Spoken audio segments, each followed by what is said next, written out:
இனி வீட்லயே பானிபூரி செய்யலாம் எல்லாரும். ஆச்சி பானிபூரி கிட்.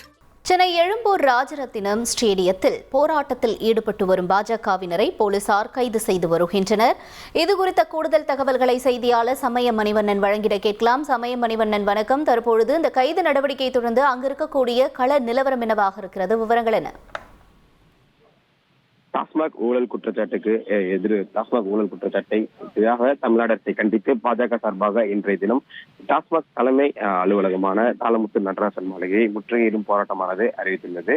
இந்த முற்றுகையிடும் போராட்டத்தை பொறுத்தவரைக்கும் சென்னை எழும்பூரில் உள்ள ராஜரத்னம் மைதானத்திலிருந்து பேரணியாக சென்று எழும்பூரில் காந்தி இருவில் சாலையில் அமைந்துள்ள தாளமுத்து நடராசன் மாளிகையை முற்றுகையிடுவதாக பாஜக திட்டமிட்டிருந்த நிலையில் ஏற்கனவே பாஜக முக்கிய தலைவர்கள் பாஜக மூத்த தலைவர் தமிழிசை சவுந்தரராஜன், வினோத் பி செல்வம் ஆகியோர் கைது செய்யப்பட்டு தடுப்பு காவலில் வைக்கப்பட்டிருந்தனர். இதன் தொடர்ச்சியாக போராட்டம் நடைபெறும் சென்னை ராஜரத்னம் மைதானத்திற்கு வரும் பாஜகவினரை தொடர்ந்து போலீசார் தற்போது கைது செய்து வருகின்றனர். குறிப்பாக பாஜக மாநில துணைத் தலைவர் கருநாகராஜன், பாஜக மாநில துணைத் தலைவர் சக்கரவர்த்தி உள்ளிட்டோர் சென்னை எழும்பூரில் உள்ள ராஜரத்னம் மைதானத்திற்கு இந்த முற்றுகை போராட்டத்தில் பங்கேற்பதற்காக வந்த நிலையில் அவர்களை கைது செய்த போலீசார் அருகே உள்ள தனியார் மண்டபத்திலிருந்து தடுப்பு காவலில் வைத்துள்ளனர். இதன் தொடர்ச்சியாக சென்னை பனையூரில் உள்ள இல்லத்திலிருந்து பாஜக மாநில தலைவர் அண்ணாமலையும் இன்னும் சற்று நேரத்தில் போராட்டம் நடைபெறவுள்ள எழும்பூர் ராஜரத்னம் மைதானத்திற்கு புறப்பட உள்ளார்.